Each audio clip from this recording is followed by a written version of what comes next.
නීතිඥවරයෙක් වෙන්න ලංකාවේ ඉඳන් අපි කරන්න ඕනේ මොනවද? නීතිඥවරයෙක් වෙන්න අපිට යන්න තියෙන පාරවල් මොනවද? පාරවල් කීයක් තියෙනවද? ලේසිම පාරවල් මොනවද? අමාරු පාරවල් මොනවද? දුර පාරවල් මොනවද? ළඟ පාරවල් මොනවද?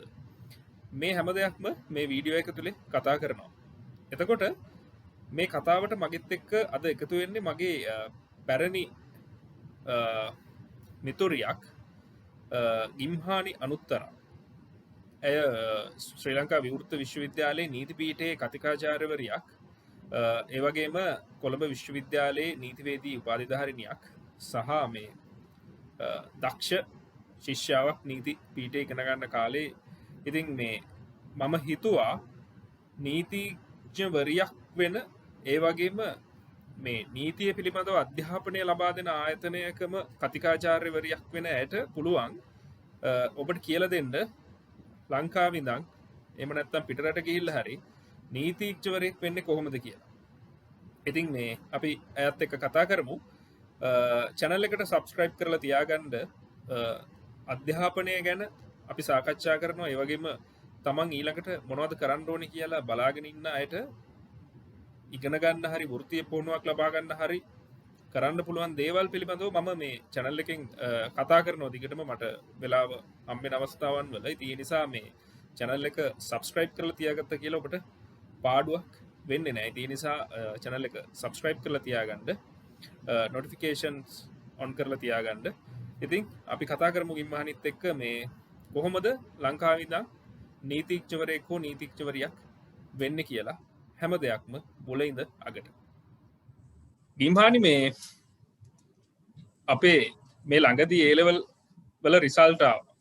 හරිද? ඒත් එක්කම මේ ඔතන මේ කලා විෂය හරි වාණිජ විෂය හරි කරලා මේ නීතිඥ සිහිනයක් හිතේ තියාගෙන හිටපු අයගෙන් බොහොම සුළු පිරිසකට තමයි නීති පීඨයට යන්න පුළුවන් වෙන්නේ. කොළඹ නීති පීඨයට. ඉතින් ඒ වගේම තවත් ඒ වගේම බහුතර පිරිසකට දැන් මේ මොකද්ද කරන්න කියලා හිතා ගන්න බැරුව ඇති.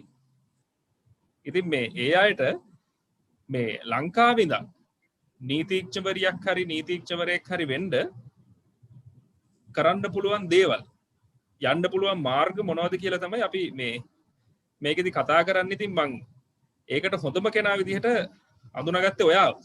ඉතින් මේ මුලින්ම මේ ඔයාව හඳුනලා දෙන්නකෝ මම මේ බලාගෙන ඉන්න අයට. මේ ගිම්හානි මේ අපි හම්බෙන්නේ 2013 විතරනේ. ඔව් 2013. 13 මේ කවිතා. ඔව් කවිතා. ඔව් මේ සින්දු කියන්න ඇවිල්ලා තමයි අඳුනගන්නේ. ඇත්තට මේ ගිම්හානි කියන්නේ මේ වෙනකොට මේ විවෘත විශ්වවිද්‍යාලයේ නාවල නීති පීඨයේ කතිකාචාර්යවරියක් විදිහට සේවය කරනවා. ඒ වගේම ඇය නීතිඥවරියක් හරි නේද කියන දේවල් ටික. අනිවාර්යයෙන් හරි. නීතිඥවරියක් ඒ වගේම මේ වෙනකොට නීතිවේදය සම්බන්ධයෙන් මාස්ටර් උපාධිය සම්පූර්ණ කරලා තිනවා බොහොම අඩු වයසින්. ඒ වගේම මේ වෙනකොට මට ආරංචියක් ආව MPhil එකත් පටන් අරන් ඒකත් කරගෙන යනවා කියලා. ඉතින් ඒ වගේම මේ කියන්නම ඕනේ මේ නීති පීඨයේ වසර ගණනාවක් ඒ අවුරුදු 4 ඇතුළත බැච් ටොප් වුණා කියලා පොඩි ආරංචියක් තියෙනවා. ඒකත් ඇත්තද? අවුරුදු 4ම බැච් ටොප් වුණේ නැහැ. නමුත් විශිෂ්ට කුසලතා දක්වපු ලයිස්තුවේ හැමදාම උඩින්ම හිටියා. උඩින්ම හිටියේ. ඉතින් අපි අද මේ එතනින්ම ඔප්පු වෙනවා මේ හොඳම කෙනෙක් තමයි මේ අපි ඔබට නීතිඥවරයෙක් වෙන්න පුළුවන් මාර්ග ගැන කතා කරන්න මේ එකතු කරගෙන තියෙන්නේ කියලා. ඉතින් මේ අපි මේ පටන් ගමු මුලින්ම මේ ඇත්තටම මේ නීතිඥවරයෙක් කියන්නේ කවුද ලංකාව ඇතුලේ? අපි කොහොමද නීතිඥවරයෙක් කියන කෙනාව හඳුනා ගන්න ඕනේ කිම්හානි? අනිවාර්යයෙන්. නීතිඥවරයා කියලා කියන චරිතය දැන් අපි කතා කරොත් දැන් ගොඩක් වෙලාවට මිනිස්සුන්ගේ දැන් අපි අහනවානේ පොඩි කාලේදී මොනවාද ඔයාගේ අනාගත බලාපොරොත්තු ලොකු වුණාම කවුද වෙන්න කැමති? එතකොට දැන් ඔය වෙන්න කැමති කියලා කියන කැටගරි එකේ අනිවාර්යෙන් පොඩි දරුවෙක්ගේ වුණත් බලාපොරොත්තු අතර නීතිඥවරයා කියන සිහිනය තියෙනවා. මම ලෝයර් කෙනෙක් වෙනවා කියන එක අපි ලෝයර් කියන්නේ කවුද කියන එක මොනවාද යාගේ බෑග්ග්‍රවුන්ඩ් එක කියන එක නොදැන වුණත් පොඩි දරුවෙක් වුණත් සමහර වෙලාවට කියනවා මම ලෝය කෙනෙක් වෙන්න හීන දකින්නවා කියලා. දැන් මමත් එහෙම හීන දැකපු කෙනෙක්. මගෙනුත් පොඩි කාලේ කෙනෙක් ඇහුවොත් ඔයා කවුරු වෙන්නද කැමති කියලා මම කිව්වා ලෝය කෙනෙක් වෙන්න කැමතියි කියලා. දැන් නීතිඥවරයා කියලා කියන චරිතය ඔයා ඇහුවේ එයා සමාජයේ ඇතුළේ ලංකාව ඇතුළේ කොයි වගේ පිළිගැනීමක් තියෙන කෙනෙක්ද කියලා නම් ඇත්තටම හරිම ගෞරවනීය සම්භාවනීය චරිතයක්. දැන් අපි දන්නවා ඕනම තැනකට ගිහිල්ලා ලෝය කෙනෙක් කියලා පෙනී සිටියොත් ඒ වැඩේ කරගන්න පහසුයි, ගෞරවනීයත්වය ලැබෙනවා. ඒ වගේ අර ස්ටේටස් කියන එක අර ලොකුවටම තියෙන ඉතාම වැදගත් විදිය අර මිනිස්සු අතර ප්‍රසිද්ධ රැකියා ගොන්නෙන් එකක් විදියට අපි නීතිඥවරයා කියන ඒ කැටගරි එක අඳුන ගන්නවා. ඉතින් ලංකාව ඇතුලේ මේකට තියෙන තැන කොච්චරද කියනවනම් නීතිඥවරයෙකු වෙන්න උත්සාහ දරන ප්‍රමාණය ඉතාමත්ම විශාලයි. ඒක තමයි දැනට නීතිඥවරයා කියන තත්ත්වයේ තියෙන දැන් ඉල්ලුම. හැබැයි දැන් එතකොට දැන් මේ A level කරනකොට හැමෝම කල්පනා කරන්නේ මේ කලා විෂය ධාරාව වගේම වාණිජ්‍ය විෂය ධාරාවෙනුත් පුළුවන් නීති විද්‍යාල මේ නීති පීඨයට ඇතුළත් වෙන්නනේ. මේ හැමෝම බලාපොරොත්තු වෙන්නේ මේ කොළඹ නීති පීඨයට ඇතුළත් වෙන්න. නීති පීඨ දෙකක් තියෙනවා නේ ලංකාවේ මේ රාජ්‍ය විශ්වවිද්‍යාවල පෙරදිනේ නැහැ. ඇත්තටම රුක්මල් ෆැකල්ටි එකක් විදියට හඳුන ගන්න ආයතන කියලා අපි හඳුන ගන්න එකක් විදියට තියෙන්නේ කොළඹ විශ්වවිද්‍යාලයේ නීති පීඨය පමණයි. පීඨයක් විදියට ගොඩනැගිලා තියෙන්නේ මේ විද්‍යෙත්. අපිට අනික් අවස්ථා දෙකක් තියෙනවා පේරාදෙණිය විශ්වවිද්‍යාලය සහ යාපනයේ විශ්වවිද්‍යාලය. යාපනයේ විශ්වවිද්‍යාලයත් පේරාදෙණිය විශ්වවිද්‍යාලයත් නීතිය වෙනුවෙන්ම වෙන්වෙච්ච ෆැකල්ටිස් දෙකකින් නෙමෙයි ඩිග්‍රී එක ඔෆර් කරන්නේ. යාලා කලාව පිළිබඳව, ඒ කියන්නේ ෆැකල්ටි ඔෆ් ආර්ට්ස් කියන කැටගරි එක යටතේ තියෙන ඩිපාර්ට්මන්ට් දෙකක් තමයි මේ ඩිග්‍රී එක ඔෆර් කරන්නේ. ඒ කියන්නේ පේරාදෙණිය විශ්වවිද්‍යාලයේ මොනවාද ආර්ට්ස් පිළිබඳ ෆැකල්ටි එක. කියන්නේ ෆැකල්ටි ඔෆ් ආර්ට්ස් වල එක්තරා ඩිපාර්ට්මන්ට් එකක් තමයි ලීගල් ස්ටඩීස් ඩිපාර්ට්මන්ට් එක. යාලත් LLB ඩිග්‍රී එක ඔෆර් කරනවා. එතකොට අපේ ජැෆ්නා යුනිවර්සිටි එකෙත් ලෝ ෆැකල්ටි ඔෆ් ආර්ට්ස් තියෙනවා. ඒ ෆැකල්ටි ඔෆ් ආර්ට්ස් වල එක්තරා ඩිපාර්ට්මන්ට් එකක් තමයි ලීගල් ස්ටඩීස් ඩිපාර්ට්මන්ට් එක. එයාලත් LLB ඔෆර් කරනවා. හැබැයි දැනට ලංකාවේ තිබෙන එකම නීතිය පිළිබඳව වන ෆැකල්ටි එක විදිහට අපි හඳුනගන්නේ කොළඹ විශ්වවිද්‍යාලයේ නීති පීඨය පමණයි. එතකොට මේ ඒකත් මම මේ අද තමයි ඒක හරියටම දැනගත්තේ මේ යාපනයේ පේරාදෙණියේ LLB ඩිග්‍රී එකක් කරලා නීතිඥවරයෙක් වෙන්න පුළුවන් කියලා මම හරියටම දැනගත්තා. මම ඔය පිළිබඳ පොඩ්ඩක් දැනගෙන හිටියා. නමුත් අද තමයි මම හරියට දැනගත්තේ. ඉතින් මේ අනිවාර්යෙන් ඔව්. ඒකත් අවස්ථා දෙකක්. එතකොට ඇත්තටම මේ ගිම්හානේ අපි මේ පහුගිය නම්බර්ස් ටික බලපුවාම සාමාන්‍යයෙන් මේ නීති පීඨයට ඇවිල්ලා නීතිඥවරයෙක් වෙන්න පුළුවන් ශිෂ්‍යයන් ප්‍රමාණය බොහොම අඩුයි. අපි කතා කරමු සාමාන්‍ය මට්ටමින් කීයක් වගේ කොළඹ විශ්වවිද්‍යාලයේ ලෝ ෆැකල්ටි එකට සුදුසුකම් ලබනවද මුළු ලංකාවෙම? ඔව් දල වශයෙන් අපි කිව්වොත් 250ක් ඒ කියන්නේ ආර්ට් ස්ට්‍රීම් එකෙන් අධ්‍යාපනය ලැබලා පළවෙනි රෑන්ක්ස් 250ට එන පිරිස පමණයි නීති පීඨයට ඇතුළේ මේ වරම හිමි කරගන්නේ. මේ අවස්ථාව ලැබෙන්නේත් එක්තරා ආකාරයක සෙට් ස්කෝර් එක ඉතාම ඉහළ අගයක් දරන පුද්ගලයන්ට පමණයි මේ අවස්ථාව හිමි වෙන්නේ. ඒකට මේක දිස්ත්‍රික්ක මට්ටමින් තමයි මේක නියෝජනය වෙන්නේ. සමහර අවස්ථාවලදී දැන් ගාල්ල දිස්ත්‍රික්කයෙන් මම විශ්වවිද්‍යාලයට ඇතුළත් වෙන අවස්ථාවේ අපෙන් 27 දෙනෙක් 28 දෙනෙක් වගේ ප්‍රමාණයක් තමයි ගාල්ල දිස්ත්‍රික්කයෙන් ප්‍රවේශය ලබා ගත්තේ. ඒකෙදි සිද්ධ වෙන්නේ අපි අර ක්‍රීම් එක කියලා සැලකන අර පළවෙනි 250 විශිෂ්ටම කුසලතාවය දක්වපු පළවෙනි 250 තමයි කොළඹ විශ්වවිද්‍යාලයේ නීති පීඨය සඳහා වරම හිමි කරගන්නේ. ඒක ඇත්තටම හරිම අසීරු තත්ත්වයක්. මොකද තාම විශාල මට්ටමක සෙට් ස්කෝර් එකක් යාළගෙන් අපේක්ෂා කරනවා. දැන් අපේ අවුරුද්දේ ගාල්ල දිස්ත්‍රික්කේනොත් 1.9ක ප්‍රතිශතයක් බලාපොරොත්තු ඒ කියන්නේ සෙට් ස්කෝර් එකක් අපේක්ෂා කළා. ඉතින් ඒක ලබා ගනිපු පිරිස තමයි දිස්ත්‍රික්කයෙන් ආවේ. ඒත් එක්කම තරංකාරී වැඩි තව එකක් තියෙනවා. දැන් ආර්ට්ස් කරපු අයට විතරක් නෙමෙයිනේ නීති පීඨයට ඇප්ලයි කරන්න පුළුවන්. කොමර්ස් කරලත් පුළුවන් නීති පීඨයට ඇප්ලයි කරන්න. කොමර්ස් කරපු අයට විතරක් නෙමෙයි රුක්මල් ඇත්තටම උමනාව තියෙනවා නම් සයන්ස් කරපු කෙනෙක්ට උනත් මැත්ස් කරපු කෙනෙක්ට උනත් නීති පීඨයට අපේක්ෂා කරන ඉසෙට් ස්කෝර් එක ලබාගෙන තියෙනවා නම් එයා හදාරපු ඒ විෂය ධාරාව තුල එයාට නීති පීඨයට එන්න පුළුවන්කම තියෙනවා. ඉතින් මේ අපි කතා කරන්නේ මේ ඒ පිරිසට නෙමෙයි අත්තටම අද. අපි කතා කරන්නේ මේ එතෙන්ට යන්න බැරි වුණායට බහුතරයකට සහ මේ වෙන රැකියාවක් කරන ගමන් වෙන උපාධියක් කරන ගමන් නීතිඥවරයෙක් වෙන්නත් පුළුවන්නේ. අන්න එහෙම බලාගෙන ඉන්න අයට තමයි අපි අද කතා කරන්නේ. ඉතින් මේ අපි ඒ නිසා මේ ෆැකල්ටි එක ගැන මං හිතනවා දැන් ඇති කියලා කතා කරා. මේ ෆැකල්ටිස් පිළිබඳවනේ.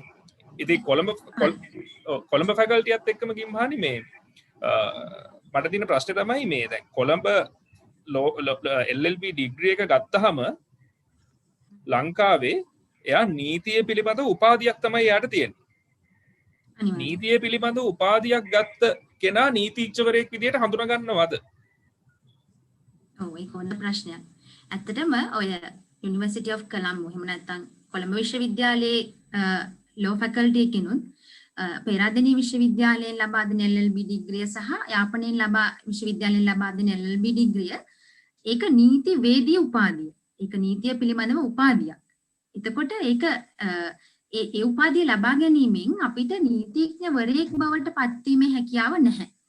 අපි දන්නවා අර qualifications දෙකක් තියෙනවා රුක්මල්, professional qualifications සහ academic qualifications කියලා. එතකොට මේ නීතිවේදී කියන උපාධිය අපි හඳුනාගන්නේ මෙන්න මේ academic qualification කියන කැටගරි එකේ යටතේ. එතකොට ඒක Bachelor of Laws කියලා තමයි LLB එක ලැබෙන්නේ. මෙන්න මේ Bachelor of Laws කියන අවස්ථාව සම්පූර්ණ කරන දරුවෙක්ට ලැබෙන වටිනාකම, ඒ කියන්නේ යාගේ නම ඉස්සරහින් එකතු වෙන කොටස වෙන්නේ එයා නීතිවේදියෙක් කියන නම. එතකොට මෙන්න මේ නීතිවේදියා කියන එක සහ ඊට පස්සේ අවස්ථාවක් තියෙනවා යා නීතිඥවරයෙක් වීම කියන තත්ත්වය දක්වා ගමන් කිරීම. ඒක තමයි මම හිතන්නේ ඔයාගේ ඊළඟ ප්‍රශ්නය. ඊළඟ ප්‍රශ්නය. අපි එහෙම කියාගෙන යන් කොහොමද මේ නීතිවේදී උපාධියක් ගන්න එක්කෙනෙක්ට විතරක් නෙමෙයි. මම හිතන්නේ මුලින්ම පටන් ගන්න එක්කෙනෙක්ටත් නීතිඥවරයෙක් දක්වා යන ගමන ගැන පොඩ්ඩක් පැහැදිලි කරමුද නීති විද්‍යාලයේ. ඒක තමයි අපි මේ කතා කරන දෙවෙනි අවස්ථාව. මොකද දැන් පළවෙනි අවස්ථාව අපි කතා කරා නීතිඥවරයෙක් වෙන්න LLB ඩිග්‍රී අරගෙන පුළුවන්. හැබැයි LLB ඩිග්‍රී අරගෙන විතරක් බෑනේ නේද? LLB ඩිග්‍රී අරගෙන මේ අනිවාර්යයෙන්. මොකද කරන්නේ අපි ලෝ කොලෙජ් එකේ මෙහෙමයක් තියෙනවා.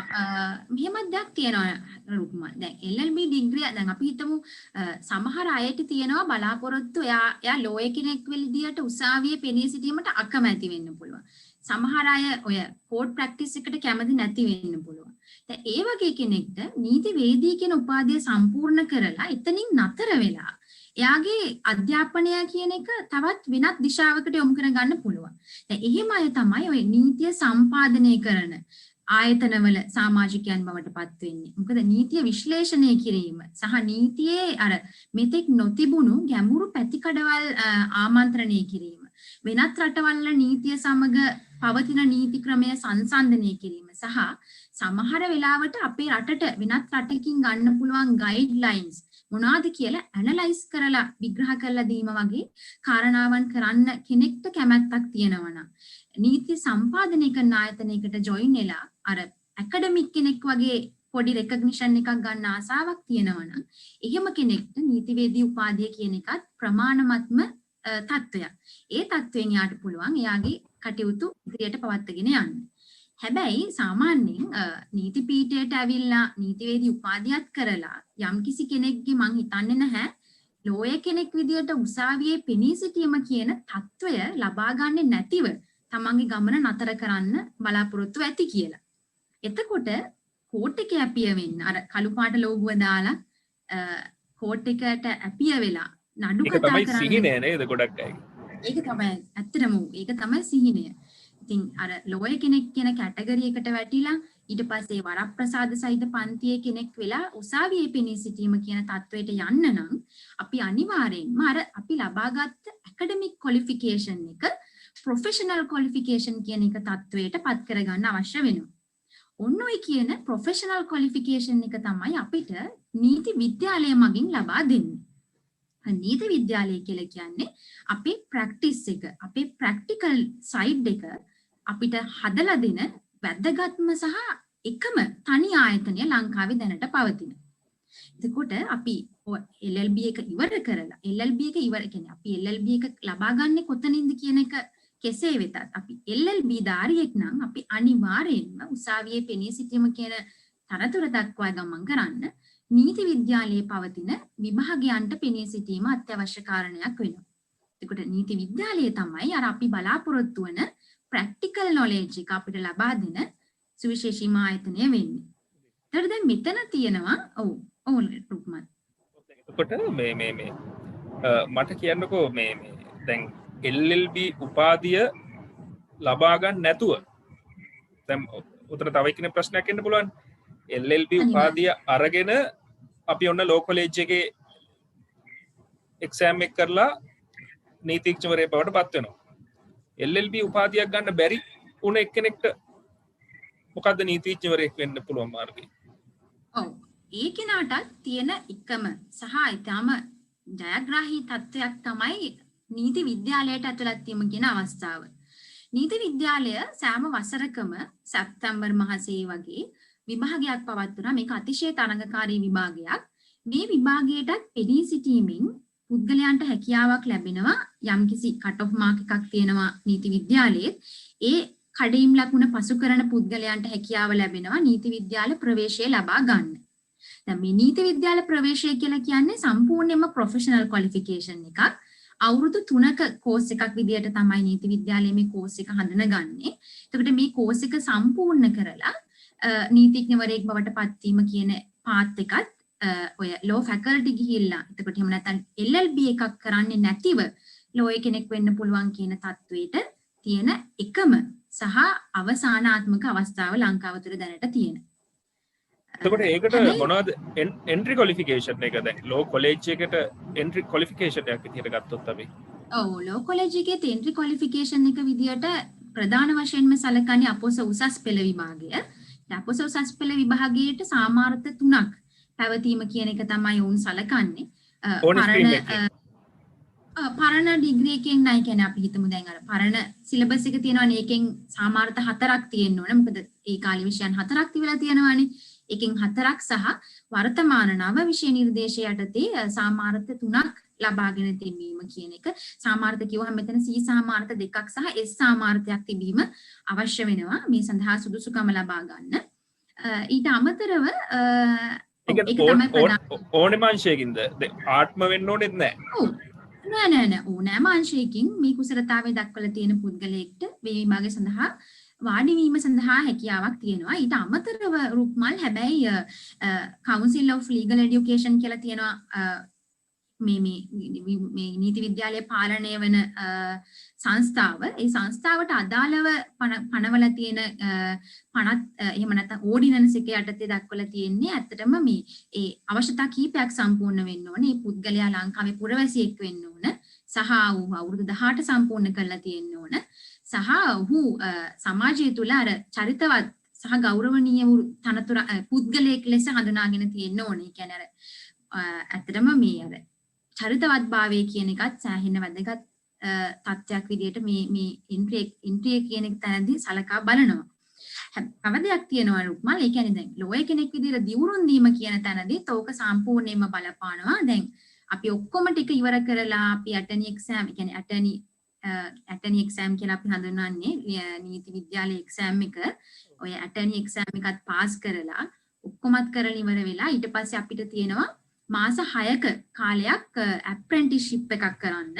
ඒ ඇප්‍රෙන්ටිස්ෂිප් එක අපි වසර 8ක් පළපුරුදු නීතිඥවරයෙක් ළඟ මාස 6ක කාලයක් අපි වැඩ කරන්න ඕන.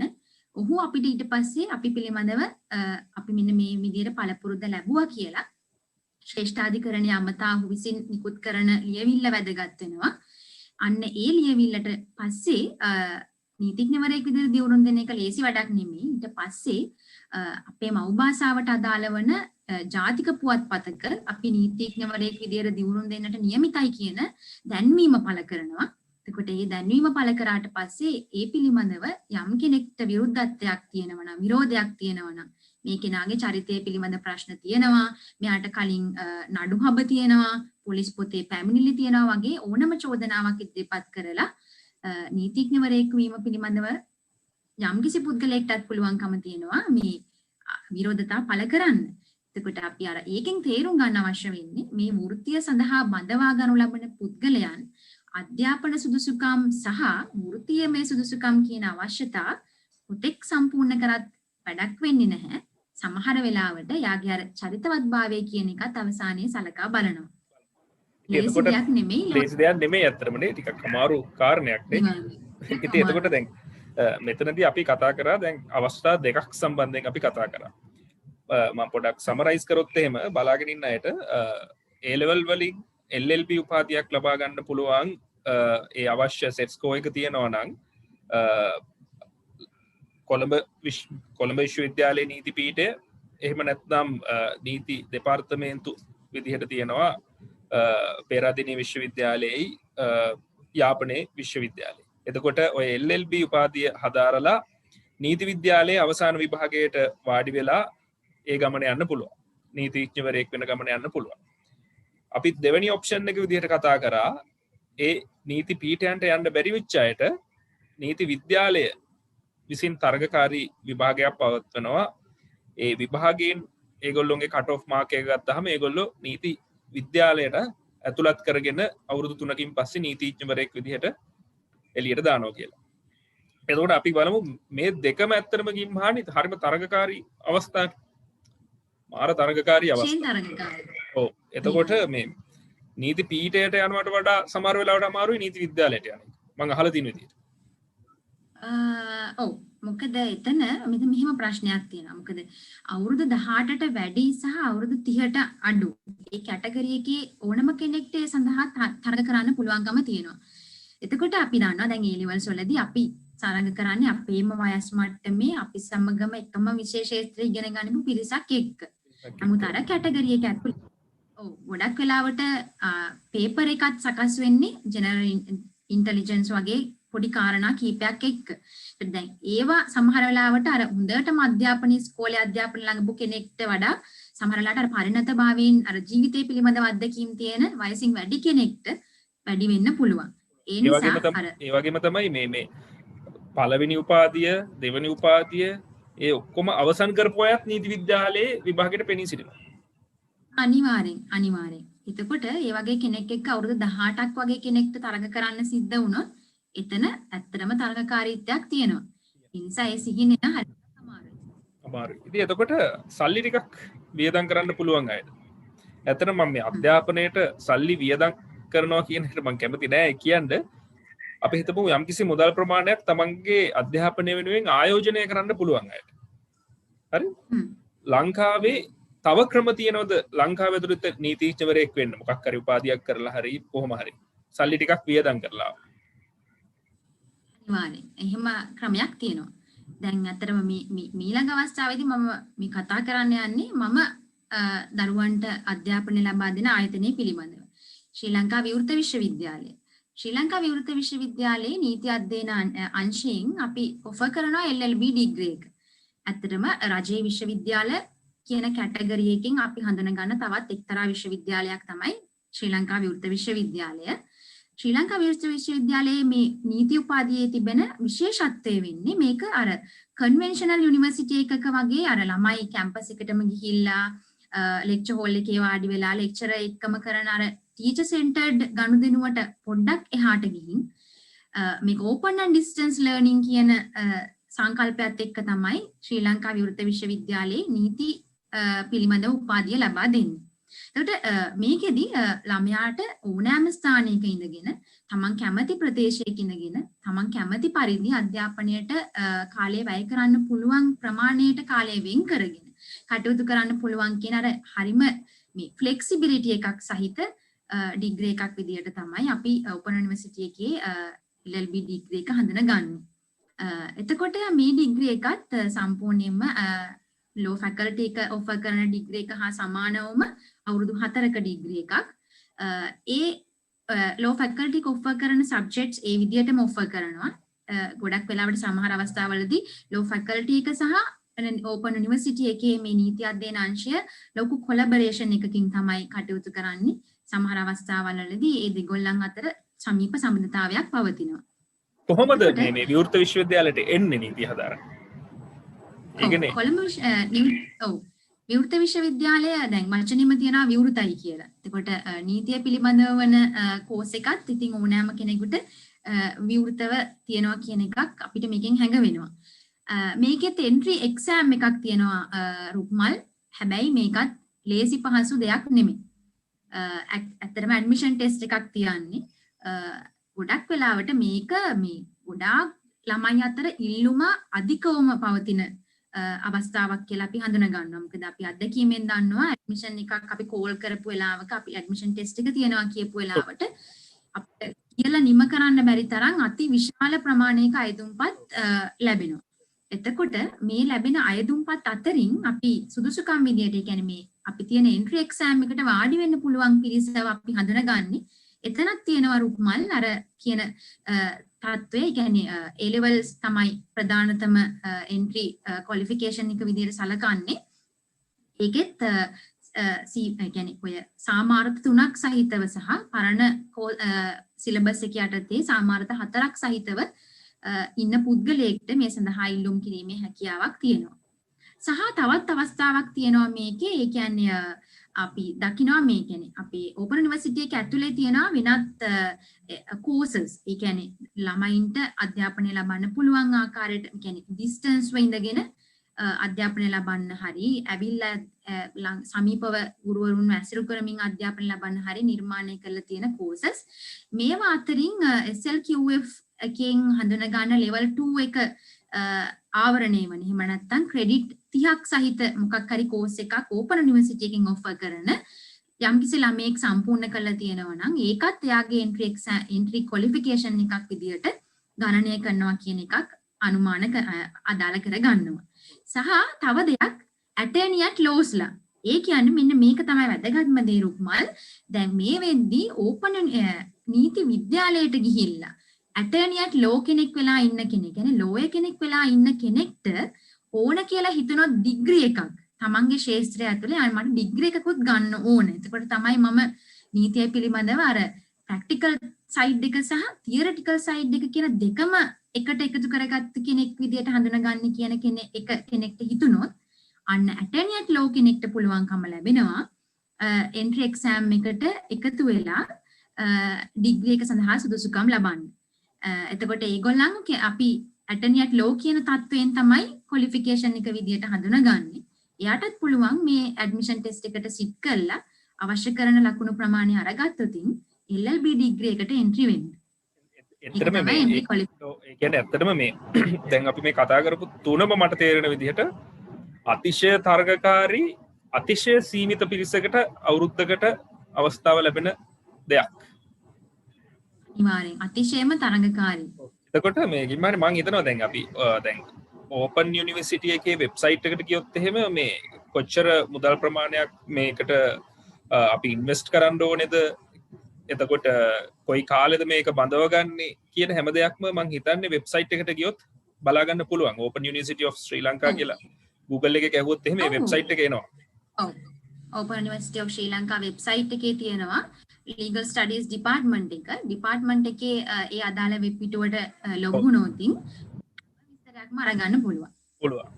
පොඩ්ඩක් පෙන්නමුද ඒකට මේ යන විදිය චුට්ටක් මෙයාලට. වෙබ්සයිට් එකට ගිහිල්ලා මේ මම ස්ක්‍රීන් එක මේ ෂෙයා කරන්න. මේ හරි.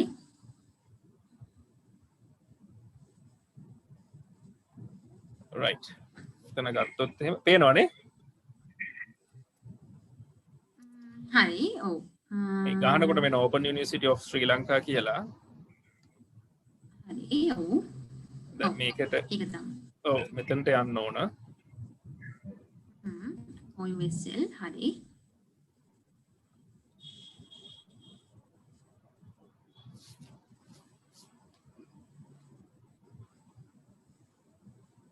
මගේ කනෙක්ෂන් එක පොඩ්ඩක් ස්ලෝ වගේ. මෙතනින් අපි යන්න ඕන අපිට පුළුවන් හරි ෆැකල්ටිස් නේ අපි ඇකඩමික් ෆැකල්ටිස් වලට යන්න අපි ඇකඩමික් කියන කැටගරි එකෙන් ගියොත් හරි ෆැකල්ටිස් තියෙනවා. ඔතන humanities and social sciences කියන ෆැකල්ටි එක අපි සිලෙක්ට් කරන්න ඕන. හරි.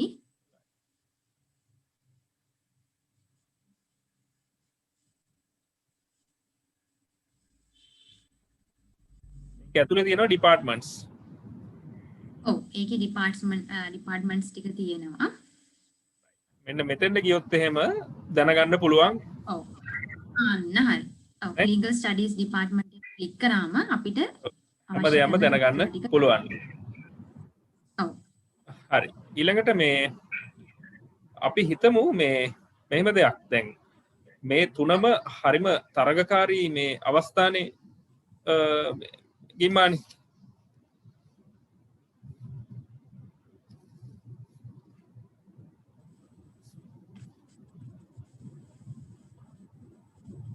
ඔව් පොඩ්ඩක් පොඩි තාක්ෂණික දෝෂයක් ආවනේ. පොඩි තාක්ෂණික ප්‍රමාදයක් ආවා. මේ තුනම මේ හරිම තරගකාරී අවස්ථා. එතකොට තව කවුරු හරි හිතන්න පුළුවන් මේ තරගයක් නැතුව මට සල්ලි තියෙනවා. මං කොහොම හරි මුදල් ආයෝජනය කරනවා මේ මගේ අධ්‍යාපනයට. එහෙම අයට කරන්න විදිහක් තියෙනවද මොකක් හරි? තරගයක් නැතුව නෙමෙයි කොහොම හරි අඩු තරගකාරීත්වයකින් කරගන්න පුළුවන් ඩිග්‍රීස් තියෙනවද ලංකාවේ තුල? දැන් මෙහෙම අපි පිළිවෙලට කතා කරගෙන යද්දි දැන් අපි ඉස්සෙල්ලාම law faculties ටික සහ ඒ රජයේ විශ්වවිද්‍යාල අංශය ගැන කතා කරා. ඊට පස්සේ අපි නීති විද්‍යාලය ගැන කතා කරා. ඊට පස්සේ අපි විවෘත විශ්වවිද්‍යාලය ගැන කතා කරා. ඊට පස්සේ අපිට හඳුනා ගන්න පුළුවන් අවස්ථාවක් තියෙනවා කොතලාවල ආරක්ෂක විශ්වවිද්‍යාලය. කොතලාවල ඩිෆෙන්ස් යුනිවර්සිටි කියලා අපි හඳුන්වන්නේ. එතකොට කොතලාවල ඩිෆෙන්ස් යුනිවර්සිටි එකේ law faculty එකක් වශයෙන් අපි හඳුනා ගන්න ෆැකල්ටි එකක් තියෙනවා. එතකොට මේ ෆැකල්ටි එකට අපි දැන් කොතලාවල ඩිෆෙන්ස් කියවම අපි හිතනවා සාමාන්‍යයෙන් මේක මිලිටරි අයට විතරක් වෙන් වෙච්ච ආයතනයක් වෙන්නේ නැති කියලා. නමුත් එහෙම නැහැ.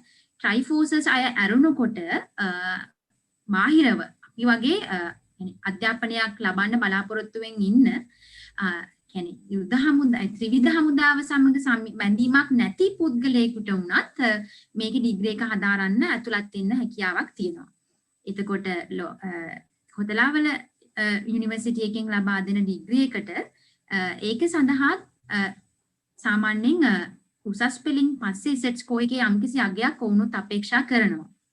ඒ අපේක්ෂා කරන සෙට් ස්කෝර් එක ලබාගෙන තියෙන පුද්ගලයෙක්ට ළමයෙක්ට හැකියාව තියෙනවා කොතලාවල ඩිෆෙන්ස් යුනිවර්සිටි එකෙනුත් ඔය LLB ඩිග්‍රී මයි යාලත් ඔෆර් කරන්නේ LLB ඩිග්‍රී සඳහා ලියාපදිංචි වෙන්න. ඒක අර අපි කලින් අඳනගත් අවස්ථාවන් වලින් වෙනස් වෙනවා. විවෘත විශ්වවිද්‍යාලය හා සමානවම මේකත් යම්කිසි මුදලක් වියදම් කරලා අපි අචීව් කරගන්න ඕන ටාගට් එකක්. හැබැයි මෙහෙමයි දැන් අපි මේගොල්ලොන්ට කියන්න ඕනේ මේක මේ මහා ලොකු මුදල් ප්‍රමාණයක් නෙමෙයි. ඔව් ඇත්තටම දැරිය හැකි මුදලකට. දැරිය හැකි මුදල කියන තැන ඔව් ඒක මෙහෙමයි රුක්මල් ඇත්තටම දරන්න පුළුවන් ප්‍රමාණය කියන්නේ අපි වියදම් අපි ඉගෙන ගැනීමට ඉන්වෙස්ට් කරනවා කියලා කියන්නේ අපි ආපස්සට ඒක earn කරනවා කියන එක. අපි මොනවාද අපි ලෝයර් කෙනෙක් වෙන්න නෙමෙයි try කරන්නේ.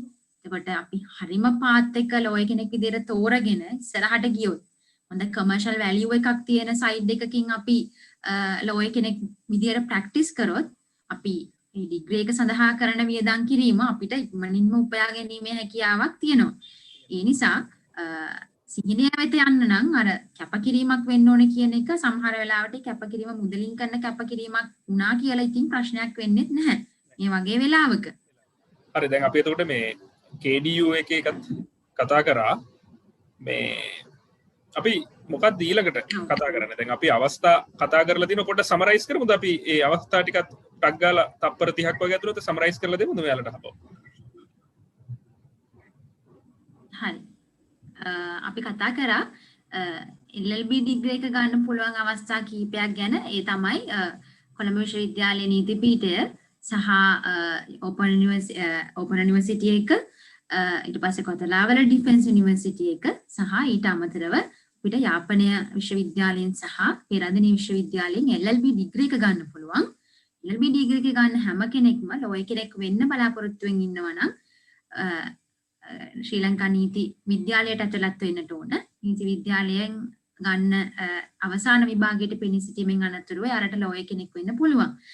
හැබැයි මේ අවස්ථාව එකක්වත්ම නැතුව කෙලින්ම ලෝයර් කෙනෙක් වෙන්න කෙනෙක් කැමති නම් එයාට නීති විද්‍යාලයේ ප්‍රවේශ විභාගයේ සමත් වෙලා නීති විද්‍යාලයේ අවුරුදු 3ක් ඒ කෝස් එක හදාරලා කෙලින්ම නීතිඥවරයෙක් වෙන්නත් පුළුවන්. ඒ අවස්ථා ටික තමයි අපි කතා කරේ. එතකොට කිම්හනි දැන් මේ ඔක්කොම දැන් මේ කල්පනා කරලා බලපුවහම මේ රජය හා සම්බන්ධයි. මුදල් ගෙවපු ආයතන දෙකක් රජය හා සම්බන්ධයි. ඕපන් යුනිවර්සිටි එකයි කොතලාවල යුනිවර්සිටි එකයි දෙකම. දැන් කාට හරි කල්පනා වෙන්න පුළුවන් මේ ප්‍රයිවට් ඩිග්‍රී එකක් මොකක් හරි ෆොරින් යුනිවර්සිටි එකක ඩිග්‍රී එකක් ලංකාවේ ඉඳන් කරලා ඊට පස්සේ පුළුවන් ද නීති විද්‍යාලයේ අවසාන විභාගය කරලා නීතිඥවරයෙක් වෙන්න කියලා. ඒ වගේ අයට අවස්ථාවක් තියෙනවද?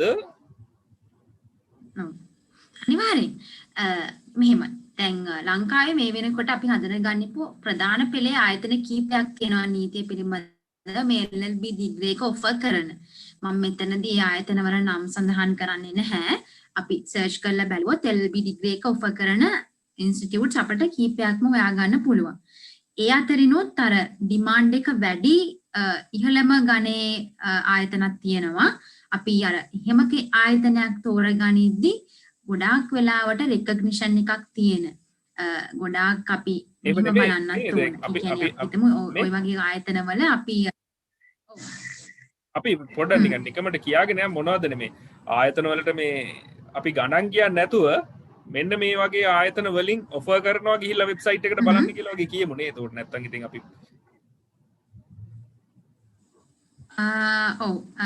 එහෙම ඔෆර් කරන ප්‍රධාන පෙළේ ආයතනයක් විදිහට අපි අපිට් එක හඳුන ගන්නවා. අපිට් ලෝ ස්කූල් එක. එතකොට අපි තව ACBT කැම්පස් එක ඔය වගේ කැම්පස් කීපයක්ම තියෙනවා රුක්මල්.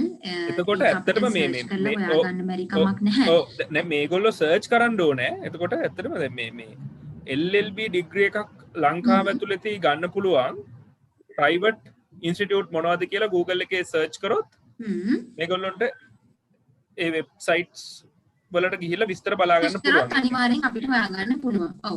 පැහැදිලිවම. එතකොට ඒ ආයතන වල අනිවාර්යෙන්. ඒගොල්ලෝ මෙහෙම දෙයක් අපිට පොඩි තාක්ෂණික දෝෂයක් එනවා වගේ මේ සිග්නල් ප්‍රශ්නත් එක්කනේ.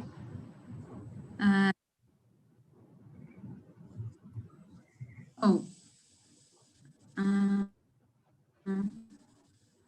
පොඩ්ඩක් මම ඔයාලට කියන එක ඔයාලට ලේට් වෙලා ඇහෙන්නේ නේ. මම ඇහෙනවද දැන්? ඔයාව ඇහෙනවා ඔයාගේ මේ රෙඩ් සිග්නල් තියෙන. මං හිතන්නේ මම කියන දේ. ඔව්.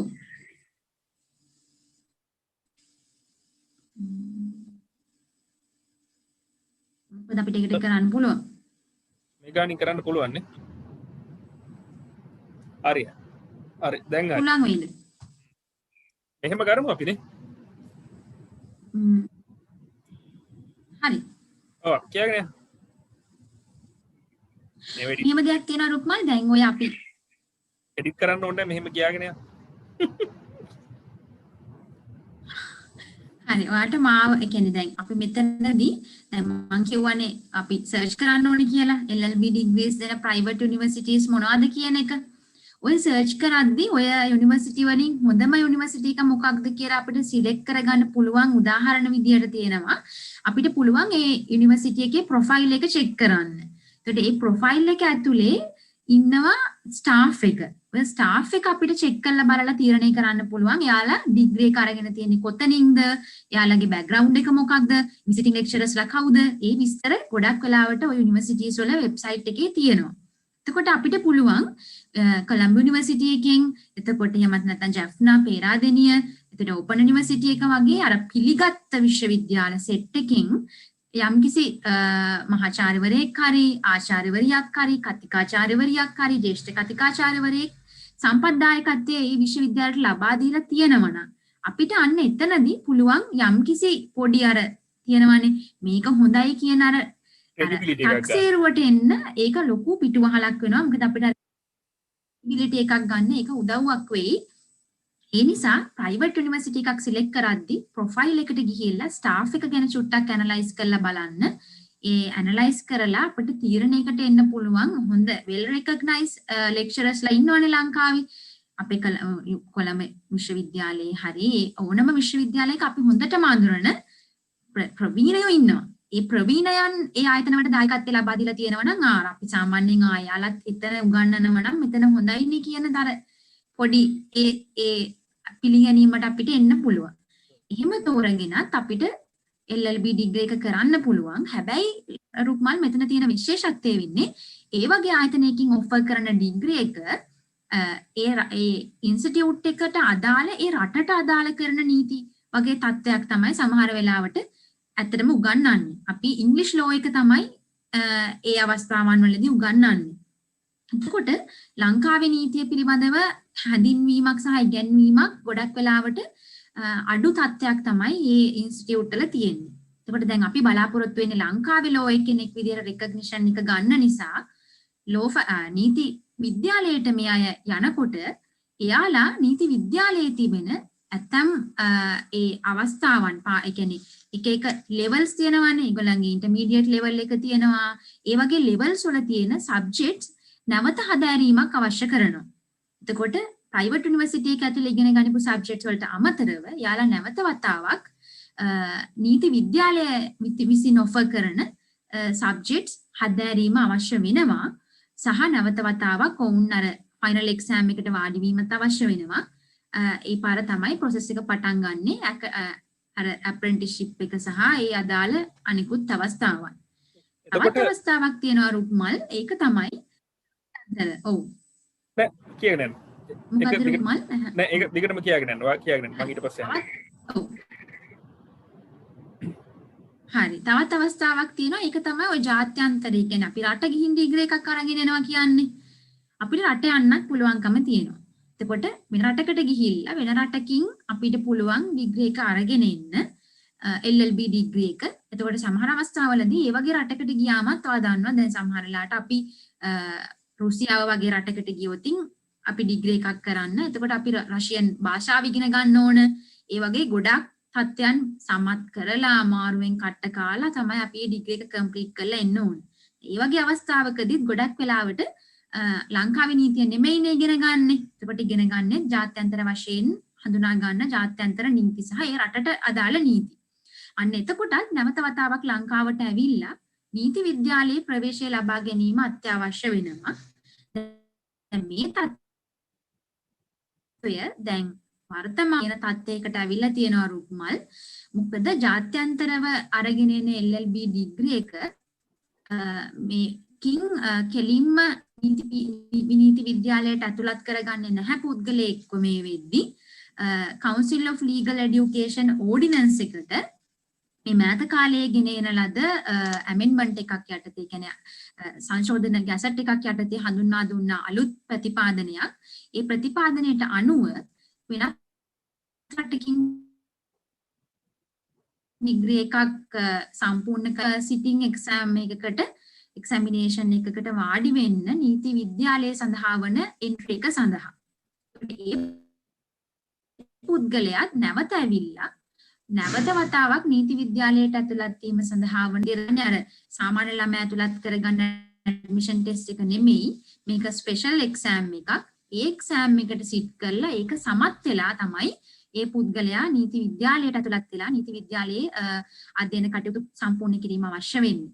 හැබැයි මේක මේ මෑතක ගෙන ආපු දෙයක් 2025 වෙනකන් කාලේ තියෙනවා මේ සම්බන්ධව. ඒ කියන්නේ දැනට ලියාපදිංචි වෙලා ඉන්නවනම් යම් කිසි ළමෙක් ඒ කියන්නේ මේ අලුත් සංශෝධනයේ ගේන්න කලින් ලියාපදිංචි වෙලා අපිට රටක අධ්‍යාපනය ලබන දරුවෙක් 2025 වෙද්දී එයාගේ ඩිග්‍රී එක ඉවර කරන්න නියමිත වෙලා ඉන්නවනම් ඒ ළමයාට මේක අදාළ වෙන්නේ නැහැ.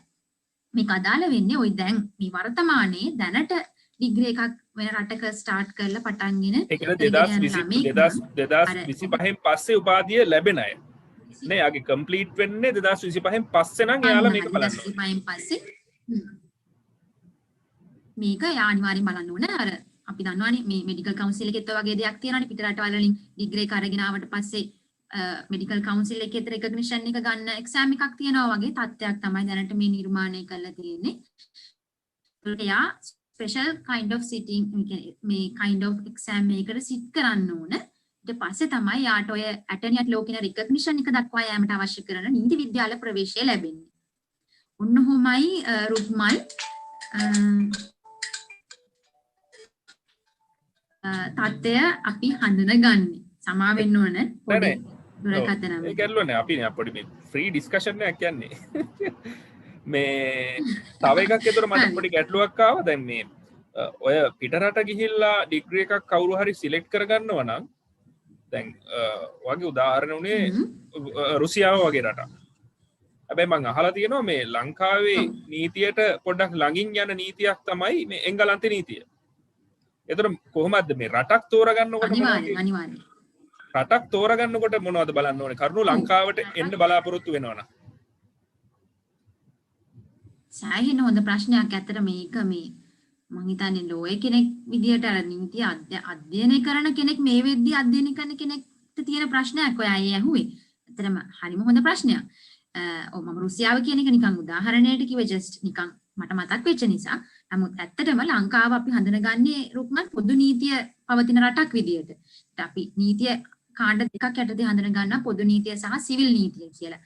ඒක ටිකක් සංකීර්ණ තත්ත්වයක්. අපි ඒක ගැන පස්සේ කතා කරමු. එතකොට අපි සාමාන්‍යයෙන් අර පොදු නීතියෙන් පාලනය වෙන රටවල් කියන අපි හඳුන ගන්න රටවල් සෙට් එකක් තියෙනවා ඇත්තටම.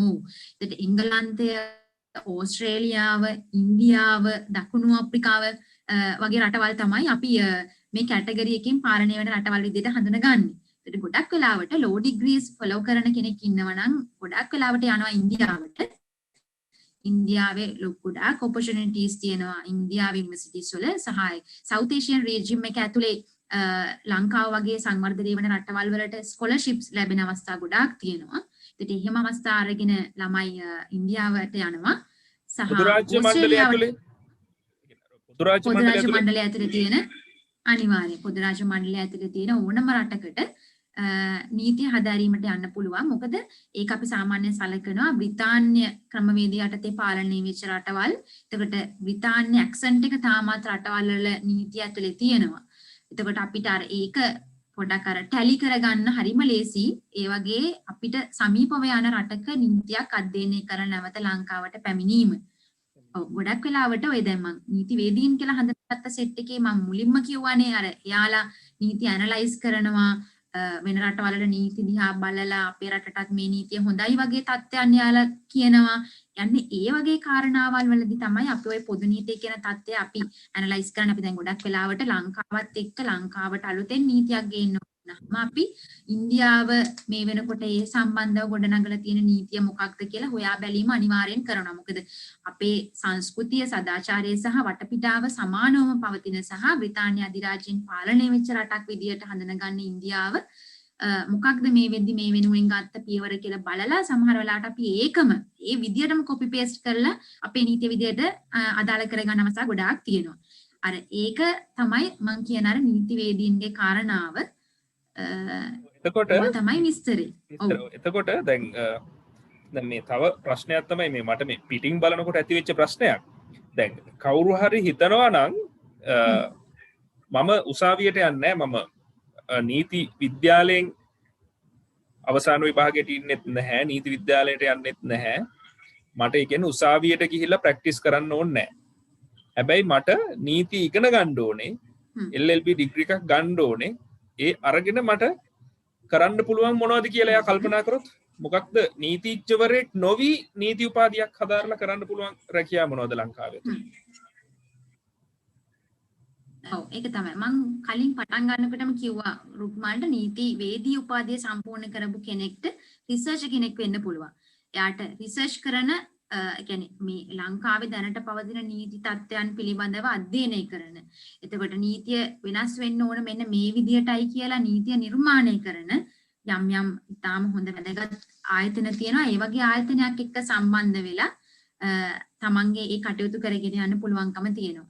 සහ නීතිඥවරයෙක් විදියට පෙනී සිටින්න අවශ්‍යතාවයක් නැහැ කියන බලාපොරොත්තුව තියෙන කෙනෙක්ට මේ මම වගේ ඇකඩමික් කෙනෙක් වෙන්න පුළුවන්කමක් තියෙනවා.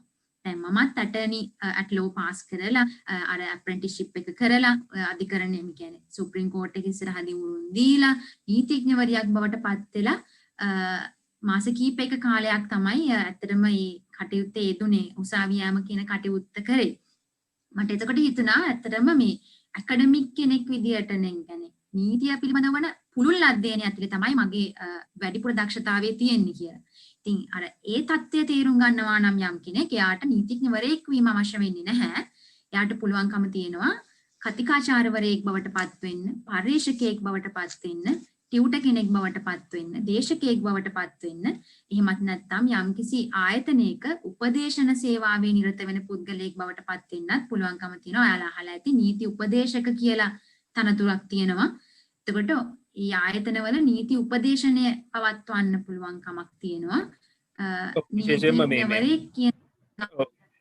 මම දැකලා දෙන විශේෂයෙන්ම මේ බැංකු සහ මූල්‍ය සමාගම් අති විශාල බැංකු එතකොට ලොකු group of companies ගත්තාම මේ නීතිඥවරුන්ම හොයන්නේ නැහැ. මේ LLB ඩිග්‍රී එකක් තියනකට ලොකු opportunities තියෙනවා ඒගොල්ලොන්ගේ ආයතන ඇතුලේ. විශේෂයෙන්ම බැංකු මූල්‍ය ආයතන සහ අපි කියන්නේ අර multinational companies ඇතුලේ. මල්ටිනේෂනල් කම්පැනිස් කියන ඒවා සමහරවිට මෙහෙම අධ්‍යයක් තියෙනවා ගෲප් වල. සමහර NGOs වලට අර ලීගලි ඇඩ්වයිස් එකක් ගන්න. නීතිය කොහොමද වෙන්න ඕන? අපි මේ දේ මේ විදිහට කරොත් හරිද කියන උපදෙස් ගන්න නීතිඥවරයෙක් නොවුණු පුද්ගලයෙක්, නීතිවේදී උපාධිය කරපු පුද්ගලයෙක්ව බඳව ගන්නවා. හැබැයි ගොඩක් වෙලාවට ඔය බැංකු වලට බඳව ගනිද්දී යා ලෝය කෙනෙක්ද කියන එකත් තාම වැදගත් සංකල්පයක් විදිහට සලකනවා. මොකද රුක්මල් එයාලට නඩු කටයුතු තියෙනවා. සමහර අවස්ථාවලදී ණය ගෙවීම නොකර ඉන්න පුද්ගලයන්ට විරුද්ධව නඩු කටයුතු තියෙනවා. ඒ වගේ අවස්ථාවන් වලදී බැංකු වලට බඳව ගන්න පුද්ගලයා නීතිය සම්බන්ධ ඒ අංශයට බඳව ගන්න පුද්ගලයන් ගොඩක් වෙලාවට ලෝය කෙනෙක් කියන ඇටර්නියට් ලෝත් පාස් කරපු කෙනෙක්ව තමයි බඳව ගන්න. ඒක අනිවාර්ය අවශ්‍යතාවයක්. මොකද උසාවි යනවාමයි ඕනම අවශ්‍යතාවයකට බැංකු වල ඉන්න ලෝයර්ස්ලා ඒ ලෝය කියලානේ ඒ කෙනාටත් අපි හඳුන්වන්නේ. නීතිවේදී උපාධියෙන් අතර වීම ඒ අවශ්‍යතාවයේ ඒ සීනියට යන්න පුළුවන් කමක් ලැබෙන්නේ නැහැ. ඇටර්නියට් ලෝ කෙනෙක් තමයි බැංකු වලට නම් බඳව ගන්න. බැංකු සහ අනිකුත් නඩු කියන පටලැවිල්ල තියෙන ඕනම ආයතනයකට බඳව ගන්න. එතකොට මේ කොමන් ප්‍රශ්නයක් තමයි මේ ලංකාවේ මේ දවස්වල ඉගෙන ගන්න පටන් ගන්න අයගේ මම මේ පෞද්ගලිකව දැකලා තියෙනවා. මේ පොදු ප්‍රශ්නයක් තමයි ඒගොල්ලෝ බලාපොරොත්තු වෙනවා මේ උපාධියක් හරි මේ ඇටර්නියට් ලෝ හරි මොකක් හරි ක්වොලිෆිකේෂන් එකෙන් පස්සේ පිට රටකට යන්න පදිංචි වෙන්න PR එක ගන්න හොඳ රට. මේක ඇවිල්ලා මේක අපි මේ ප්‍රොමෝට් කරනව නෙමෙයි. නමුත් මේක තමයි මේ මහ පොළොවේ යථාර්ථය. දැන් බහුතරයක් ඉගෙන ගන්නකොට තමන් හිතනවා මේ වෙන රටකට මට යන්න පුළුවන්ද කියලා, වැඩ කරන්න පුළුවන්ද, ජීවත් වෙන්න පුළුවන්ද කියලා හිතනවා. ඉතින් එතකොට මේ අපි මේ කතා කරපු පැතිවලින් නීතිඥවරයෙක් හෝ නීතිවේදියෙක් වුණ කෙනෙක්ට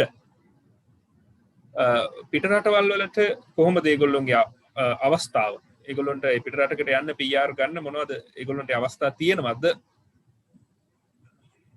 ඔව් අනිවාර්යෙන් PR එක ගන්නවා කියන අවශ්‍යතාවයේදී අපි ලකුණු එකතු වීමේ පටිපාටියක් නේ තියෙන්නේ.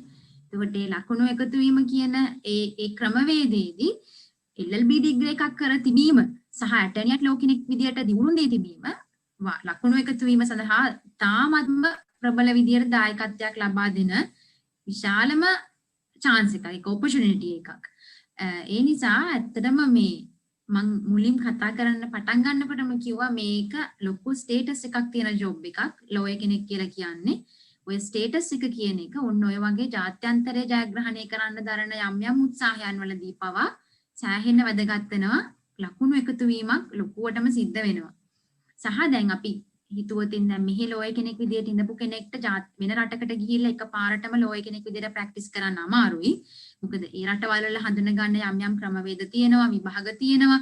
ඒ වගේ අවස්ථා සම්පූර්ණ කරලා නැවත වතාවක් ශාස්ත්‍රයට එකතු වීමේ හැකියාවත් උදා කරගන්න ඇත්තටම පුළුවන්කම තියෙනවා. ඇත්තටම මම කියන්නේ වෙන රටකට ගිහිල්ලා අපි අර සාමාන්‍යයෙන් ලබා ගන්න බෑ කියලා විශ්වාස කරන විදිය ජොබ් එකකට එකපාරටම ඇප්ලයි කරන්න පුළුවන්කම තියෙනවා මෙහි ඇටර්නියට් ලෝ කෙනෙක් කියන පුද්ගලයන්ට.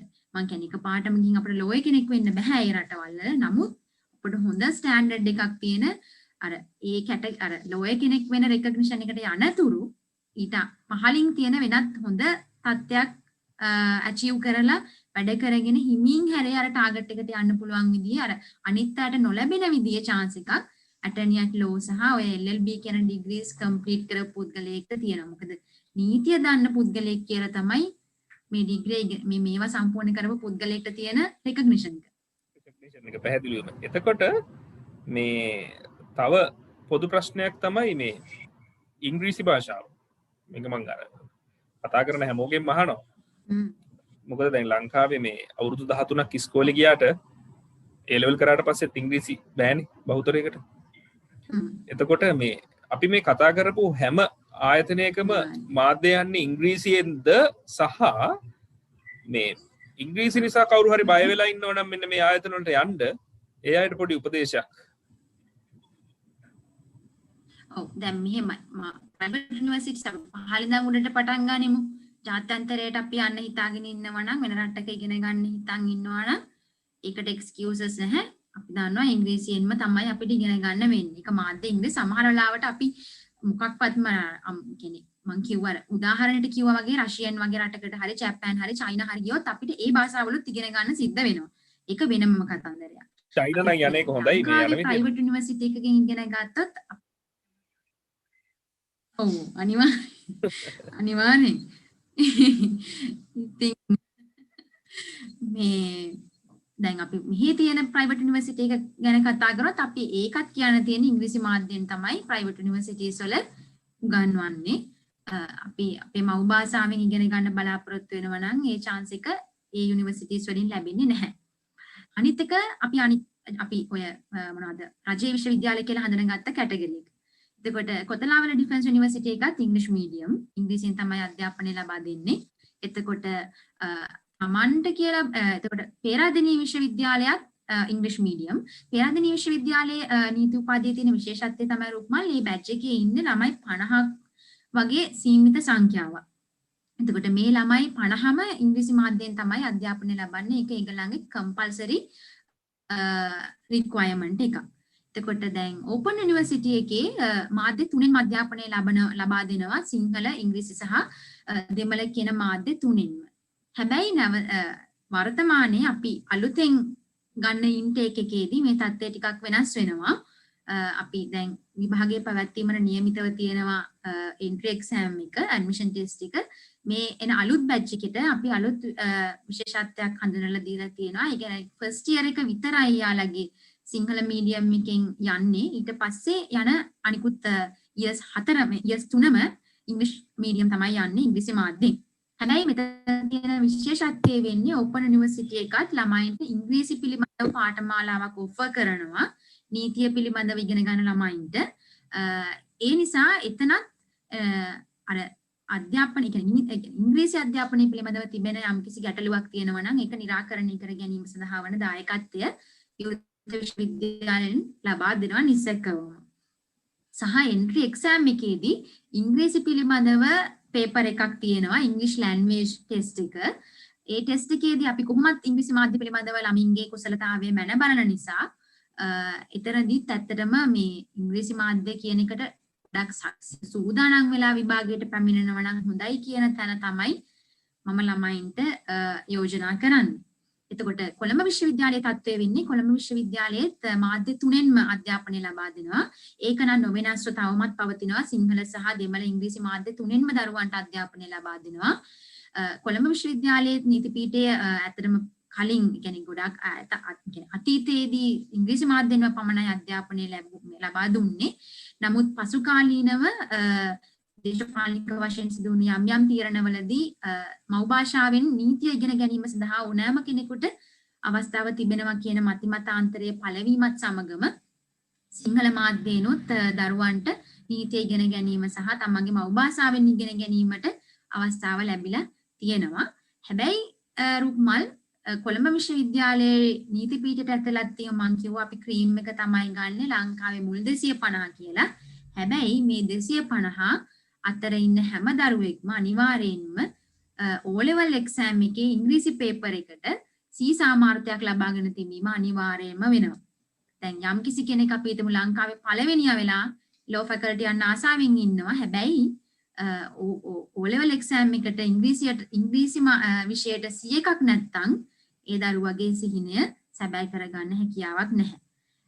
ඒ නිසා ඉංග්‍රීසි මාධ්‍ය කියන එකට අපි දරුවන්ට කියලා දෙන්න ඕන සේරටම කලින් O level වලදී ඉංග්‍රීසි ගොඩ දාගන්න සෑහෙන්න මහන්සි වෙන්න කියන එක.